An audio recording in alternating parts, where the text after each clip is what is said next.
Mēs nebijām pieraduši par savu ticību skaļi runāt. Vislabākais, kas ir, kad ne cilvēks, ka ne tikai runā, bet kad viņš ar savu dzīvi pierādījuši nes augļus. Es sapratu, ka ticība ir milzīga dāvana, ka man dzīve ir milzīga dāvana un katra diena. Nolikt Dievu pirmā vietā un visu pārējo pēc tam, tas arī nav vienkārši uzdevums. Katram cilvēkam, kurš nepazīst Dievu, iekšā ir kaut kāds tukšums, un es zinu, ar ko to tukšumu var aizpildīt. Tas ir Jēzus Kristus, Dieva vārds un lūkšana, saskarsme ar Dievu, satikšanās. Labdien, cienījamie klausītāji! Šodien esmu Māja Rošaniece. Tiekos ar jums rādījumā tikšanās ar klausītājiem. Mēs turpinām sarunu ar Guntu Matjuhovu, Latvijas Vasaras svētku draugu apvienības kalpotāju. Pagājušajā reizē mēs apstājāmies arī laika trūkuma dēļ tādā interesantā vietā, kur Gunta ar meitu un māsu bija ieplānojusi braucienu uz Norvēģiju, uz evanģelizācijas sapulci, cerēdama, ka viņas vecākais dēls Roberts piekritīs doties līdzi, bet viņš pateica kategorisku nē. Bet viņu ģimenē ir arī jaunākais dēls Pāvils.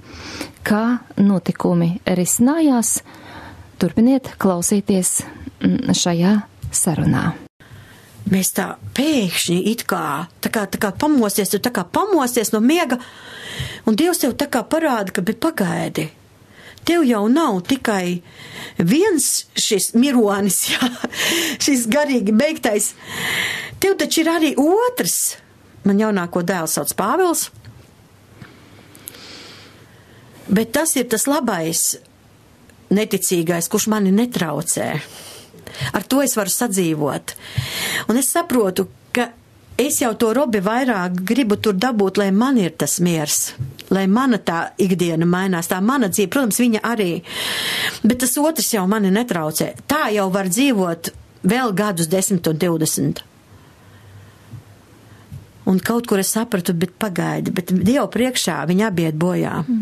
Tas labais neticīgais, ar kuru tu vari sadzīvot, un tas otrs, kurš tev neļauj vairs dzīvot. Bet Dievu priekšā viņi abi ir grēkos miruši. Un viņi abi ir mani dēli. Un manām rūpēm ir jābūt vienlīdz vienādām par abiem no viņiem, lai cik traki būtu viena situācija vai otra.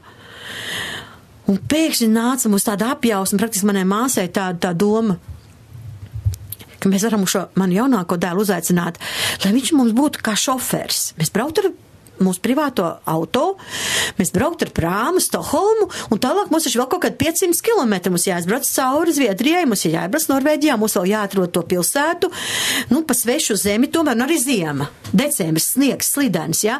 Kaut gan māsai, man un manai meitai, mums visiem ir autovadītāja tiesības, un mēs ilgu laiku jau esam braukuši. Bet, tomēr mēs varētu viņam teikt, ka labāk būtu, ka mums būtu viens vīrieši kārtas pārstāvs līdz, kurš varētu tomēr ar mums braukt. Pirmā atbild bija nē. Es nevaru, man darbs. Pagāja kaut kāda diena, bet mums vairs nav kur gaidīt. Un mēs sakam, varbūt tu tomēr brauksi? Viņš saka, jā, māma, es tomēr braukšu. Pāvils. Jā, jaunākais Pāvils. Un tagad mūsu kompānija ir savādāk izveidojusies. Ir man māsa, man meita, Pāvils un es. Un tas garais tāds beidzās ar to, ka mēs tur aizbraucām. Un pirmā dievkalpojumā mēs nokavējām slavēšanu, mēs tikām tieši uz Nātanas prediķi. Un Dieva vārds bija ļoti nopietns, kas uzrunāja. Tur nebija variantu, tur bija tā, ka es jau kā māsai teicu, ka pašam jāskrien atgriezties, ka tik uzrunā cilvēki nāk priekšā. Tad liekas, vai tur vairs kāds var pretīm tam stāvēt šim uzaicinājumam. Svētā gara darbība bija acīm redzama tajā vietā, un vārds bija dzīvs vārds. Un es nepaspēju pat piefiksēt to mirkli, kad es skatos, mans dēls ir priekšā. Tad, kad es pēc tam skatījos televīzijā atkārtojums gāju šajā kristīgajā kanālā, tad es tā lēnu garu jau tā visu tā noskatījos, un tad es redzēju to momentu, kā tas viss arī tālāk notika, jo es biju ļoti aizgrābta pati ar visu notiekušo lūdzu, protams, man bija acis ciet droši vien, un es kaut kur biju iegājusi sevi, un tajā visā, un es vienkārši nepiefiksēju, kas notiek, bet vēlāk atskatoties, pārskatot šo ierakstu, jau es redzēju, ka Nātans, tad, kad no priekšas aicina, nāk cilvēku pūļi. Un tad viņš pagriežās, un tieši uz to sektoru mēs tā kā augstāk sēdējām. Tā zāle gāja tā kā uz augšu ar vien tās sēdvietas. Un mēs diezgan vēl iebraucām zālē, bija daudz cilvēku, mēs tā tikām tā diezgan tālu tieši no platformas, no priekšpuses. Un tad es redzu, ka viņš norāda roku kādā tādā mūsu virzienā, es zinu, kur mēs sēdējām, un saka, jaunais cilvēk, es tev saku, nāc šurp, jaunais cilvēks nestāv. Viņš bija kaut kur ticis pusceļā laikam. Un es nopratu, ka Nātans tieši uz viņu rāda. Un tad viņš aizgāja līdz galam jau. Jā, un bija reālas izmaiņas. Viņš sāka lasīt Bībeli, viņš sāka lūgt Dievu, viņš sāka apmeklēt draudzi. Un kādu dienu es esmu virtuvē, daru kādus savus virtuves darbus. Roberts, kurš turpina savu ceļu, savu dzīvi grēkā, ir normāls tajā brīdī, normāls, skaidrā prātā, kas ļoti reti gadījās. Uziet, mums māja 2 stāv, uziet augšā tur, kur viņiem ir guļamistabas, pēc kāda brīža nonāk lejā un saka man, mam, tu vispār zini, ko brālis augšā dara savā istabā? Man, protams, uzreiz tās domas, ko viņš varētu tādu darīt? Kaut ko sliktu skatās, kaut ko sliktu klausās. Kas varētu būt tāds? Nezinu, kāpēc man liekas uzreiz slikts kaut kas. Es domāju, viņš tikko pie Dieva nāca, kas varētu atgadīties ar viņu? Es saku, ko viņš tur dara tādu? Viņš skatās bonki. Es saku, ko? Tu saproti, brālis skatās bonkas dievkalpojumu.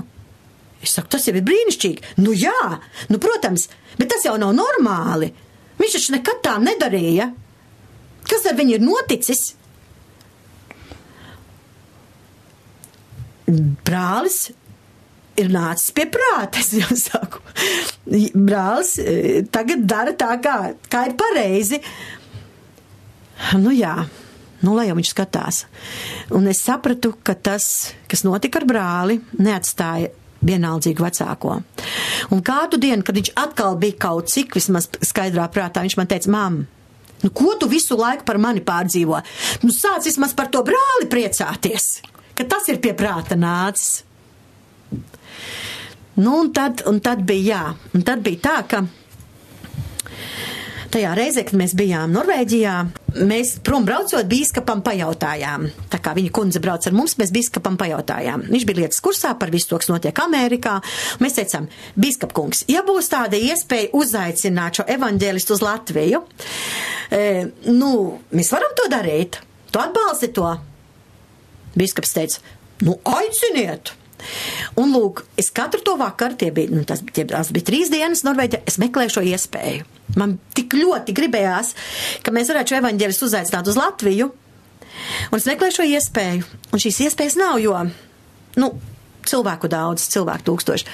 Un kaut kur pēdējā brīdī, pēdējā vakarā es skatos, es ieraugu viņu sievu, viņš nesen apprecējās Amerikā, un es tā kā televīzijā esmu jau tā novērojis, kāda viņa tur, kurš izskatās, es sapratu, tā ir viņa sieva, viņa runā ar kādu sievieti.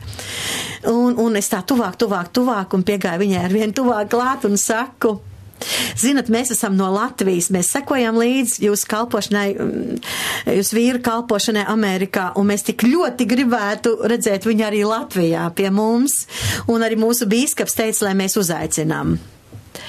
Un viņi teica, jā, es domāju, ka viņš būs priecīgs uz Latviju braukt, un iedeva mums visas tās koordināts, kur mums ir jāraksta, ko mums ir jāraksta, kā mums ir jāvēršās pie viņa. Atbraucot mājās, izstāstījām bīskapam, izstāstījām mācītājiem modrim, kuram jo trakāk, jo labāk vienmēr, un tā tas viss aizgāja tālāk, jā, un tad es sāku gaidīt augusta mēnesi. Tad Nātans bija pateicis, ka viņš būs Rīgā, viņš būs Latvijā. Pavasarī mēs uzzinājām to vēsti, un es burtiski Es ļoti gaidīju šo augustu. Es ļoti gaidīju šo augustu ar milzīgu, nevis ar tādu, kad cilvēks atbrauks un tagad kaut ko darīs, bet kad Dievs caur viņu uzrunās. un tas arī notika. Kā tas notika? Es ļoti ticēju, ka notiks šī atbrīvošana man dēla dzīvē. Es ļoti ne tikai gaidīju un ticēju, arī lūdzu par to. Un es nedomāju šajā sakarā tikai par savu dēlu, jo patiešām sekojot apmēram 2-3 gadus šai kalpošanai līdzi un redzot šīs kalpošanas augļus, es biju pilnīgi pārliecināta par to, ka ja viņš ieradīsies šeit, ka tam būs ietekme.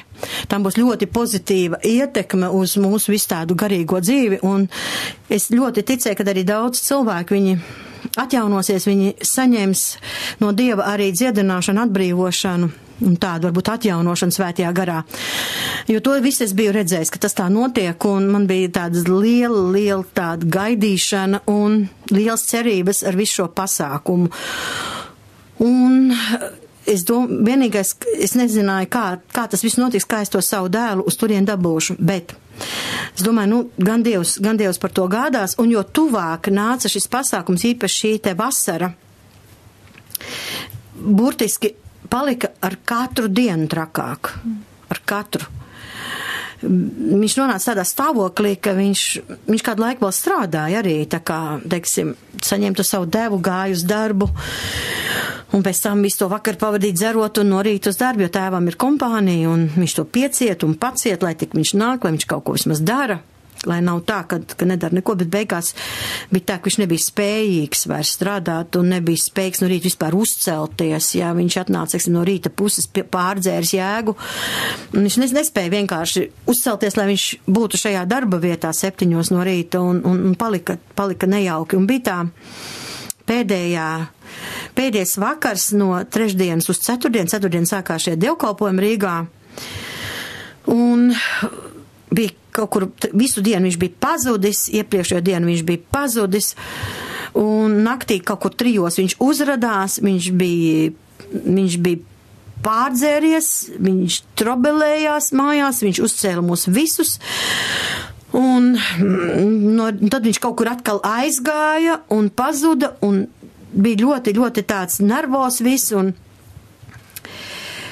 meita, māsa viņa satika viņu. Viņa bija teikā kā pie mums Jelgavā, viņai bija jādodas uz Rīgu, viņa satika viņu bārā, viņa zināja, kur viņš bieži atrodās, un teica viņam par to, ka tev ir uz Rīgu jābrauc. Un viņš tā kā viņai bija tā kaut kā līdzīgi teicis, ja Dievs personīgi uz mani runās, tad tikai.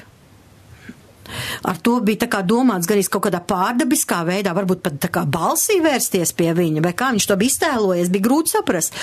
Un kaut kādu dienu iepriekš mums tāds smuks sunīts ir, un es ar viņu tā pastaigājos, un izgāju ārā, tādā pastaigā ar viņu, un satieku Robertu, kurš nāk pretīm, bija tā kārtīgi piedzēries jau, un tā kā piebremzē, vēršās pie manis un saka, kad tad beidzot tas Nātans būs?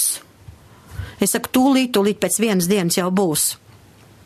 Kaut kas bija viņā, kaut kāda doma arī. Lūk, un tagad pienāk šī pēdējā diena, un mēs saprotam, ka viņa nav. Visu nakti viņš bija dzēris, mēs atkal visu nakti neesam gulējuši, bet pēkšņi viņš kaut kur uzrodās. Viņš parādās, protams, nekāds, nelietojams. Tagad viņš tā kā gulēs, bet vēl bija kāds laiks nedaudz. Mēs kaut kur gribējām pirms 5 braukt prom uz Rīgu, 7 pasākums. Tas bija pēdējā dienas. Būtiski, tā bija ceturtdiena. Jā, tā bija ceturtdiena. Un es domāju, ka jāsāk ar ceturtdienu, jo nedodies, ja mēs svētdien nevaram, sestdien nevaram viņu dabūt pēdējā dienā, tad ko tad? Tad vairs nav, bet tā mums vismaz vēl ir pāris vakar, kuros mēs varam mēģināt kaut ko darīt. Un tomēr, tā kā, brālis viņam tagad bija kļūst par tādu kaut jaunāks, bet tomēr bija kaut kādā veidā kļūst par autoritāti.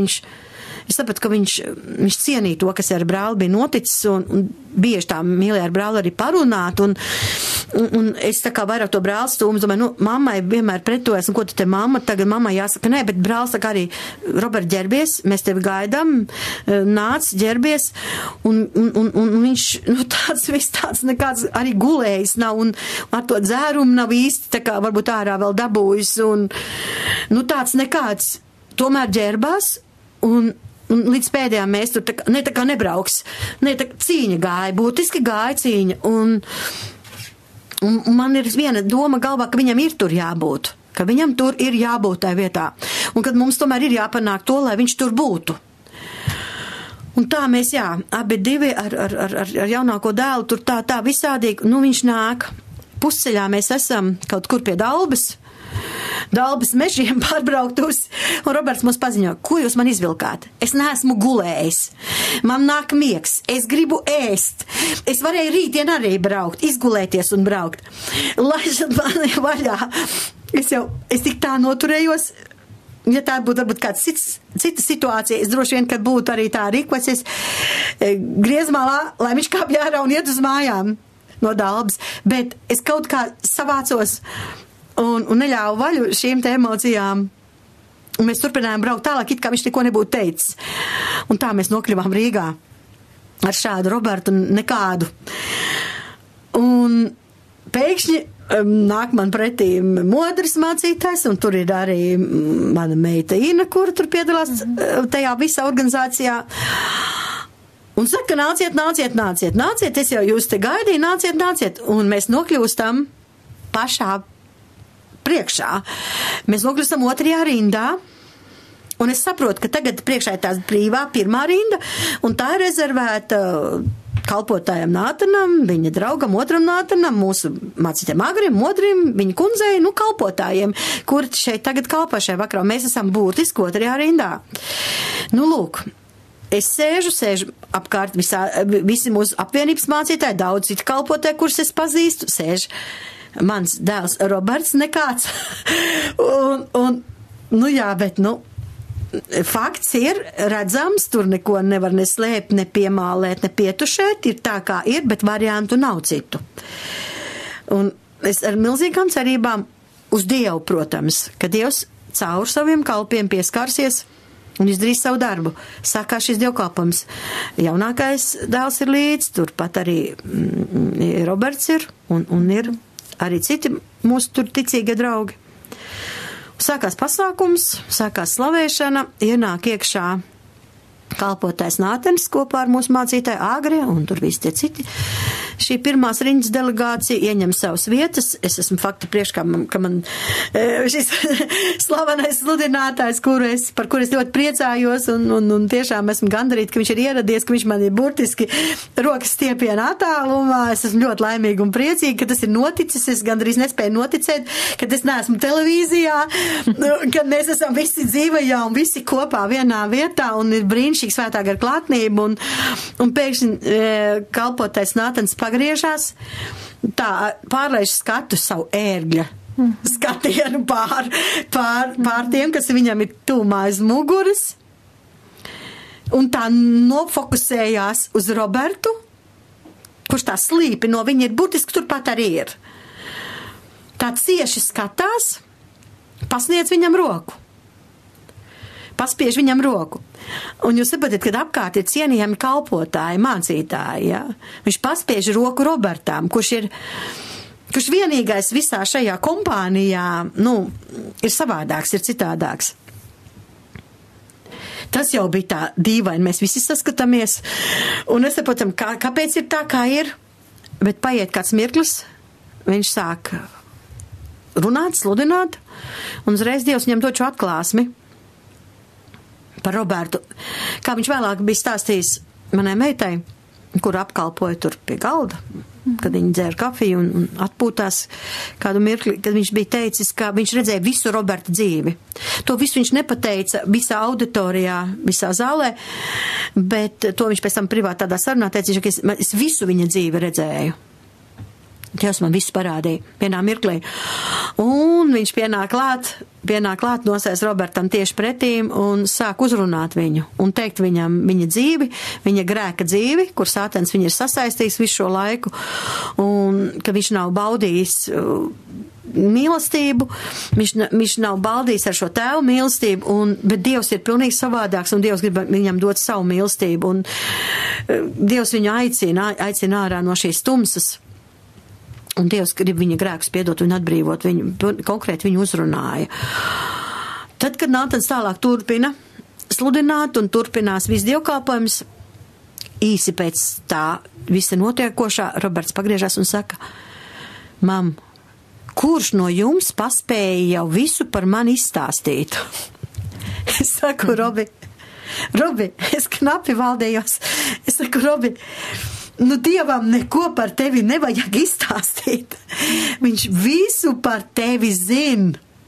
Viņam bija ļoti grūti iesākumā noticēt, ka patiešām neviens savu roku nav pielicis un nav aizgājis pastāstīt kalpotājiem Nātanam visu Robja dzīvi, viņa grēka dzīvi. Bet, viņam bija tam jānotic, jo loģiski tas vienkārši nebija iespējams. Tas nebija iespējams, lai kāds no mums informētu kalpotāju par to, kas notiek Robja dzīvē. Viņam bija jāsaprot to, ka Dievs viņu ir uzrunājis. Un atpakaļ pie tā, viņš taču māsai bija teicis, tikai tad, ja Dievs runās uz mani personīgi. Cik vienreizējs vispār ir Dievs un kā tas viss notiek, tad, kad tu jau to ainu pamani tādā kopsumā visu. Dievs tiešām ļauj viņam dzirdēt to, ka viņš uz viņu runā personīgi. Un arī šim kalpotājam atklāja to, kas bija viņa sirdī, un tad, kad bija aicinājums atgriezties, tad Roberts bija priekšā. Tiešām mēs ne stūmām, ne pierunājām, neko darījām. Tad, kad Dieva vārds nāca Robertam tur, es vienkārši pazudu Dievā, es vienkārši tur nokritu un tālāk nekā dalību nekur neņēmu no savas puses cilvēciski, neko nebīdīju un pilnīgi nekādā veidā neko nedarbojās tajā, vienkārši Dievs darīja savu.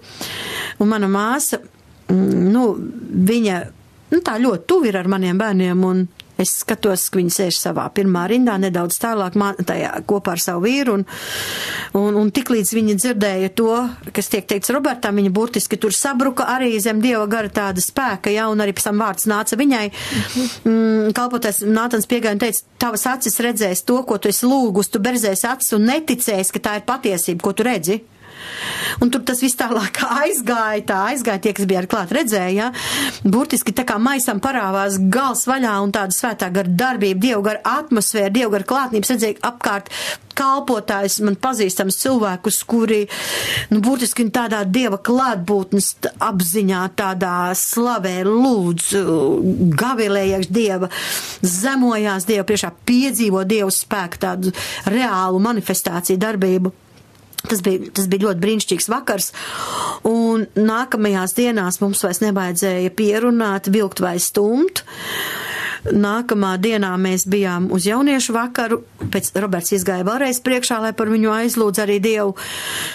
Un pēdējā dienā, sestdienu, mēs visu nodzīvojam par Rīgu no rīta līdz vakaram, 2 garos piesātinātos pasākumos, dievkalpojumos, pat nebraukdami mājās, visu to dienu tur bijām un svētdien. No rīta es gaidīju, kas notiks tagad, kad viss ir beidzies, kad šis pasākums ir beidzies. No rīta mēs esam uzcēlušies un nākamā bija svētdiena, ir svētdienas rīts, mēs esam pusnaktī vienos kaut kur mājās tikuši no Rīgas, kad viss pasākums ir beidzies un es saku, ka, man ir iešu uz Jelgavas draudz, vēlāk man jābrauc uz Dobeli pēcpusdienā, un Roberts paziņo, bet es šodien braukšu līdz Ausmas tantei un Jāņa onkulim uz Kandavu. Es domāju, vai es pareizi dzirdu. Jo viņš zināja, kad Ausmas tante bija teikusi, ka viņai jābrauc uz Kandavu, ir viņa tur dievkalpojumi arī notika pēcpusdienā. Un tā viņš arī izdarīja. Piebrauc māsa viņam pakaļ, viņš aizbrauc tur, Un Kandavā esot bijis kaut kas līdzīgs tā, kad Lācars piecēlās no mirušiem, tad varbūt jūs atceraties no evaņģēlijiem, tur ir teikts, ka tad, kad Jēzus bija atkal kādā namā, un teica, ka daudz cilvēku atnāca, un šajā reizē ne tik daudz Jēzu dzirdēt un sastapt, cik ieraudzīt Lācaru, kurš ir uzcēlies no mirušiem. Viņi tiešām gribēja redzēt šo cilvēku, un tur tā arī esot līdzīgi Kandavā bijis tajā dievkalpojumā, ka tiešām cilvēki, kuri lūguši bija, kuri zināja to, kādas Robertam ir problēmas, kā viņš ir sasaistīts, kur daudz bija par to ne tikai informēti, bet kuri bija iestājušies šajā lūkšanas cīņā, viņi redzēja, ka arī daļa no viņu lūkšanām ir šajā uzvarā, ka viņi ir līdzdarbojušies šajā garīgā cīņā, un viņi redzēja to rezultātu, ka Roberts ir pie viņiem atbraucis. Un tad māsa arī teica, ka jā, cilvēki bija ļoti iepriecināti. Un tā, no tās dienas sākot, jā, viņš līdz šim brīdim, un nu jau tas ir pusotrs mēnesis ir pagājis, manuprāt, jau senāk, un viņš nelieto neko, viņš ir pilnīgi atbrīvots. Kādā sarunā, mūsu tādā personīgā sarunā, viņš teica, ka man neko negribās, es negribu pat, man negribās lietot ne narkotikas, ne alkoholu, un ja mēs esam nedaudz informēti par šīm lietām, ir ļoti grūti īpaši iziet ārā no narkotiku atkarības, jā. Un to visu negribās, viņš ir brīvs, un kādu dienu, neilgi pēc šī pasākuma, viņš iet uz veikalu, mums pie mājām tūmā tāds neliels pārtiks veikals, un tā misija bija tāda, bija jānopērk pienu, un limonādi laikam, un jā, viņš aiziet uz šo veikalu, kur viņš ir bieži ciemiņš, klients jau tāds pastāvīgs, un pārsvarā viņš vienmēr gāja šo veikalu iegādātos alkoholu, milzīgās alus pudeles un vēl daudz ko citu, varbūt vēl stiprāku tajā vietā, un pārdevējs viņu pazīst jau un labi zina, un Roberts atnāk no veikala, pats tāds laimīgs smaida un saka mums, pārdevēji man jautā, tu neesi neko aizmirsis? Viņš atbild, nē. Tu tērvetes alu neņemsi? Un Roberts viņa atbild smaidot, nē, es tagad dzeršu pienu. Tā bija pirmā reize. Nākamā reizē pārdevēja jautā to pašu. Vai tu alu neņemsi? Un nesagaidot viņa atbildi, pati tālāk turpina un saka, tu laikam būsi kodējies. Kas ar tevi noticis? Vienalga. Lai dieviņš tev stāv klāt. Un tā kā arī šie neticīgie cilvēki, viņi ir pamanījuši, ka Robs ir citādāks. Viņš ir citādāks. Un tad būtiski pāris svētdienas atpakaļ bija tā, ka es no rīta jau biju projām kalpošanā, man reizēm iznāk, varbūt uz kādām 2 vietām braukt. Un dēli bija mājās, abi 2. Un tad, kad atbraucu no Dobeles jau pēc dievkalpojuma, man vīrs, kurš, pazīstot tie, kas viņu pazīst, viņš runā maz. Viņš ir skops savā runā un par kaut kādām emocijām savām viņš vispār nerunā. Un te pēkšņi viņš man saka, šī bija laimīgākā diena manā mūžā. Es domāju, ko viņš būtu vinējis kaut ko, jo viņam arī nedaudz azarts, tā kā velk, neteiksim nedaudz, diezgan daudz. Un es domāju, ko būtu kādu lielāku laimestu vinējis, kas te būtu tāds noticies, kaut kādu ārkārtīgi labu ziņu, kaut ko saņēmis biznesā. Domas pa galvu staigā, kas tad būtu tāds, un svētdiena. Nav jau darba diena, kāds līkums sevišķi liels kāds noslēgts. Un es tagad gaidu, kas tālāk seko. Tāds klusums iestājas, es seku, bet, kas tad notika tāds, ka šī ir laimīgākā diena tavā dzīvē? Un viņš man atbild, abi mani dēli labprātīgi paši apģērbās, iekāpa mašīnā un aizbrauca uz baznīcu. Nu, lūk, tā kā es esmu ļoti Dievam pateicīga un arī, protams, arī šim kalpotājam es ļoti, ļoti kaut kā ar visu savu sirdi eju līdz arī šī jaunā evaņģelista kalpošanai vēlu tikai labu un lai viņam izdodās arī citās vietās, kur ir šie nelaimīgie, saistītie, atkarīgie. Un tad, kad viņš aizbrauc atpakaļ uz Ameriku, es internetā skatījos viņa svētru un 1. septembrī, tas bija tieši pēc Latvijas apciemojuma, kur viņš arī dalās savos iespaidos par Latviju, kā šeit bija, un ļoti tā, daudz nestāsta, bet šo to uzsver, un tad viņš piemina arī Robertu. Viņš saka, un pēkšņi Dieva gars man pievērš uzmanību jaunam cilvēkam otrā rindā, kur pats ir šis kalpotāji. Un viņam tāda rēta, jā, viņam tiešām tāda arī ir tā diezgan tāda redzama rēta pie uzsats, pie acis. Ar tādu rētu, jūs saprotiet, tāds, kurš tikko ir iznācis no Ellas virtuves, amerikāņiem tā labi skan from the Hell's Kitchen, jā, just from the Hell's Kitchen. Tad, un Dievs man pievērš man uzmanību viņam un parāda visu viņa dzīvi. Un tad viņš arī to minēja, kad viņam, viņš teica, ka Dieva gars man vienmēr dara tādu jūtīgu un uzmanīgu pret šādiem cilvēkiem, kur ir atkarībās, kur Sātans ir nomocījis, jā. Un es vienkārši nevaru viņiem vienaldzīgs paiet garām.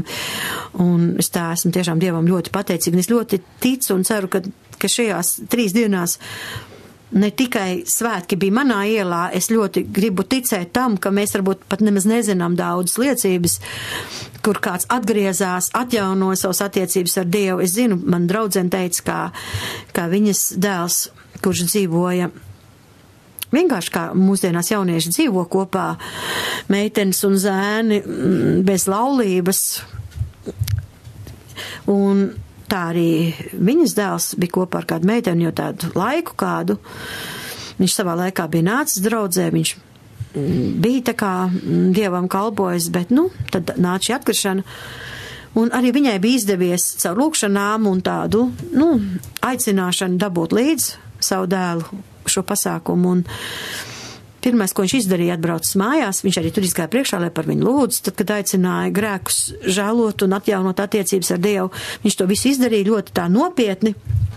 Jūs zinat, ka atgriešanās nes līdz augļus, jā, un ir jābūt, ja cilvēks patiešām ir atgriezies, ir šie atgriešanās augļi, ir nepārprotama liecība cilvēka vārdos, darbos, visā viņa rīcībā, ka viņš pieder Kristum, ka viņš vairs nav pasaulē, viņš vairs nav grēkā. To var redzēt. To var redzēt. Un nākamais mirklis bija tāds, ka viņš pasaka šai draudzenei, tev ir jāatrod citur vieta, kur dzīvot, jo tas bija viņa īrādes dzīvoklis, jo mēs vairs šādi nevaram kopā būt. Tas ir grēks. Un es tā vairs neesmu ar mieru dzīvot. Un šī meitene bija tā kā, varbūt apvainosies vai kā, bet viņa tomēr saprata, ka tas ir nopietni teikts, jā. Un tā viss sakārtojas, ka nākamā dienā, burtiski nākamajās dienās viņai bija šīs iespēja dzīvot kopmītnēs, un man tā bija nepārprotama liecība par to, ka ne tikai mana dēla dzīvē, ne tikai mūsu ģimenē, bet bija arī citas ģimenes, kur bija šīs nesakārtotās lietas, bija dēli un meitas un droši vien kādi citu tuvnieki, kur Dieva gars reāli uzrunāja šos cilvēkus, jā, un notika tāda patiesa atgriešanās ar visiem šiem atgriešanās augļiem. Tālūk, tā kā. Tas arī ir atmodas iezīme. Atgriešanās, patiešām atgriešanās no grēkiem. Tā kā es esmu teikusi, ka svētais gars, viņš nāk nopietni, viņš nenāk mūs izklaidēt, vienkārši. Jā. Vai uzjautrināt, viņš arī atnes prieku, bet nopietni, kā tu, Gunta, saki, atgriešanās, nopietnas atgriešanās, grēku atzīšana. Un tad mēs bijām te dažas reizes Jelgavā. Tā sanāca, ka meita bija no Rīgas atbraukusi kopā, visi 4. Bijām baznīcā un bijām dzīvības avotā Rīgā.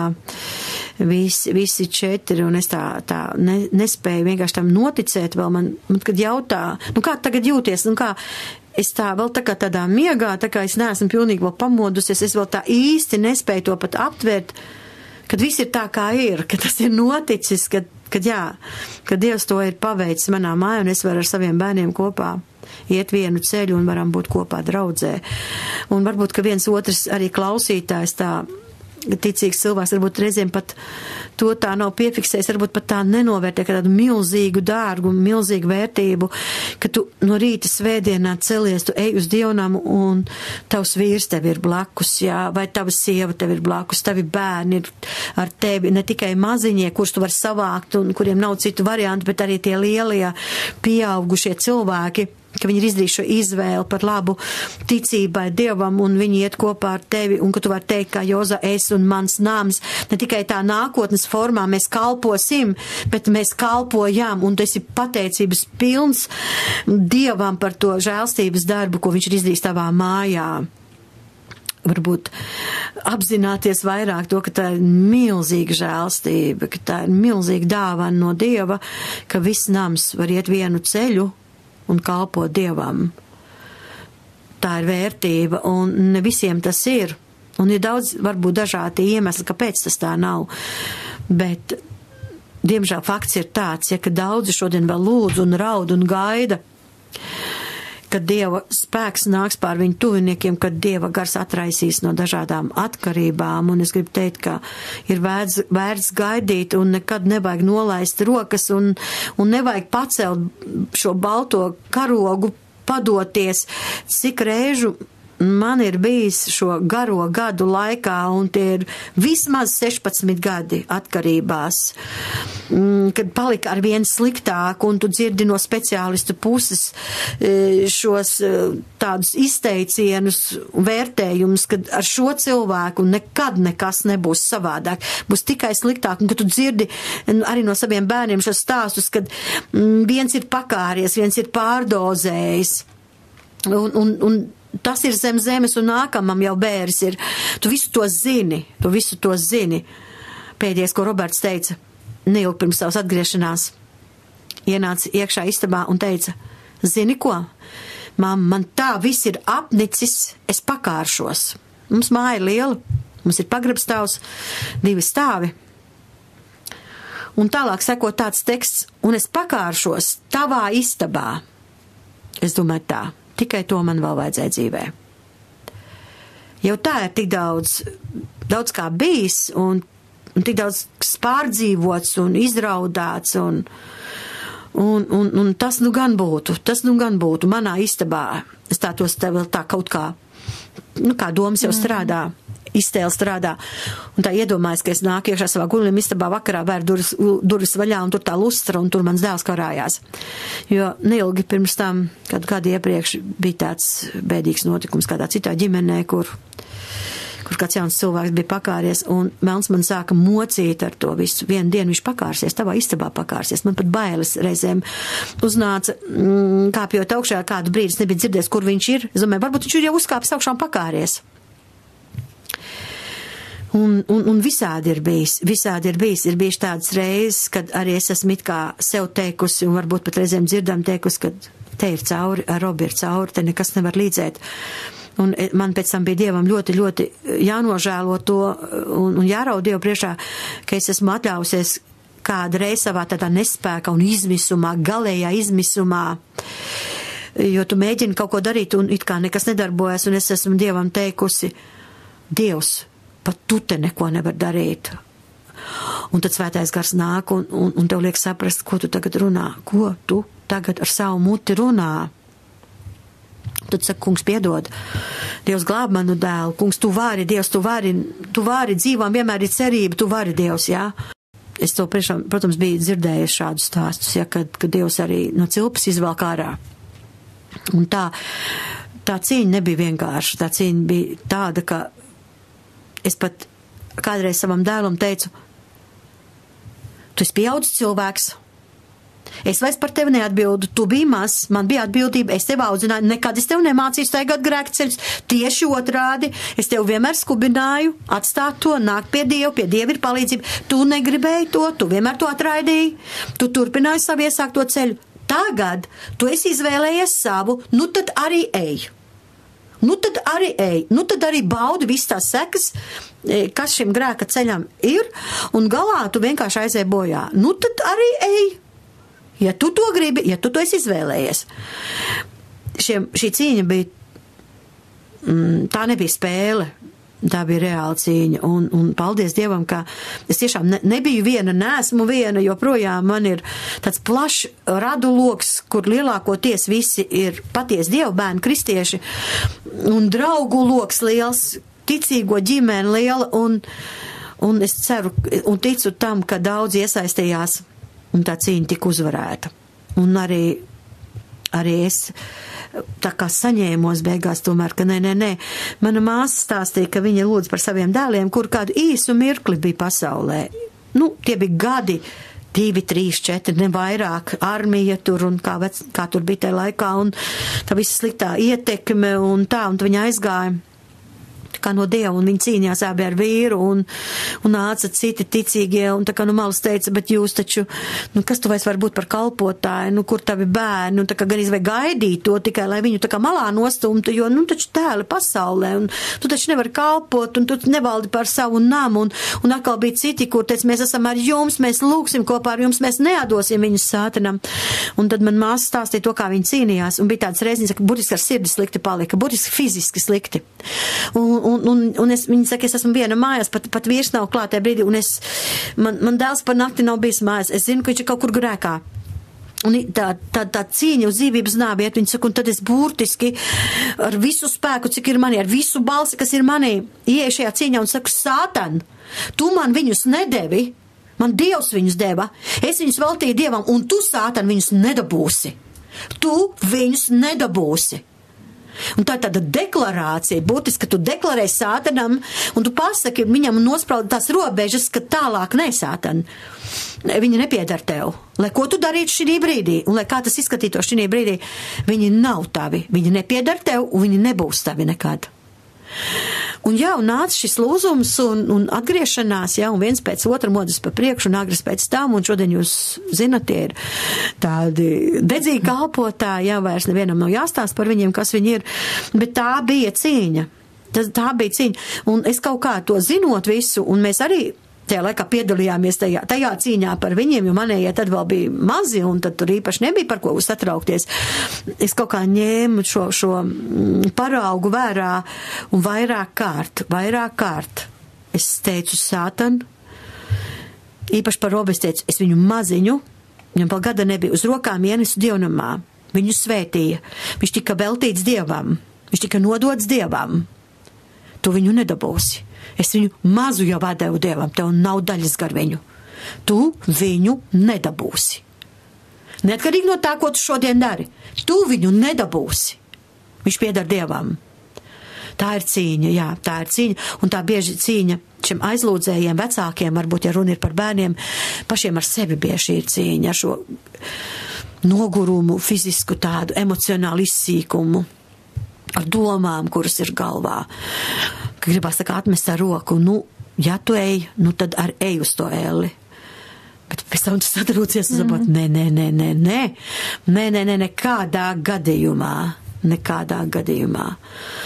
Un paldies Dievam, un cīnoties, turpiniet lūgt, un man arī par vīru bija tāds vārds no Dieva, pravietisks vārds, ka būs smaga cīņa, bet galā būs šī uzvara. Un visbeidzot, saki, Gunta, ko tu labprāt klausies kristīgajā rādio? Ar kristīgo rādio man ir tāds stāsts. Es iepazinos ar kristīgo rādio, braucot ar savu auto, vadot auto, mašīnu. Man dažādas tur citas iespējas, daudz ko citu ielikt un klausīties, bet man parasti patika braucot ar mašīnu, klausīties kristīgo rādio. Tas bija tāds vairāk saistīts ar auto, ar braukšanu. Un arī tas man bija interesi par kristīgo rādio, jo, es te visu laiku minu kaut kādus vārdus, tādus kalpotājus Latvijā zināms, kā Ozolinkēviču dzimtu, teiksim, un arī citi cilvēki, un arī tu, Maira, esi cilvēks, ko es pazīstu, un man bija interesanti dzirdēt cilvēkus, kurus es pazīstu. Dzirdēt viņus rādio un klausīties, ko viņi saka. Un tāpēc, teiksim, kristīgais rādio varbūt man arī piesaistīja vairāk ar to, ka bija zinām cilvēki, kur uzstājās šajā rādio. Tas no vienas puses. Un otra lieta ir tāda, ka, kā joprojām man bērni nav precējušies, joprojām 4 mēs dzīvojam kopā vienā mājvietā, mana meita ir Rīgā, bet, tas arī ir tā nesen, bet mēs visi esam kopā, un, protams, man kā mammai liela dienas daļa paiet virtuvē, strādājot virtuvē. Un ko gan virtuvē var darīt, strādājot papildus tam? Un tad es izmantoju to laiku, tās stundas, lai būtu liederīgais ar patīkamu apvienots, un tur man stāv radio, un, protams, tas ir kristīgais radio.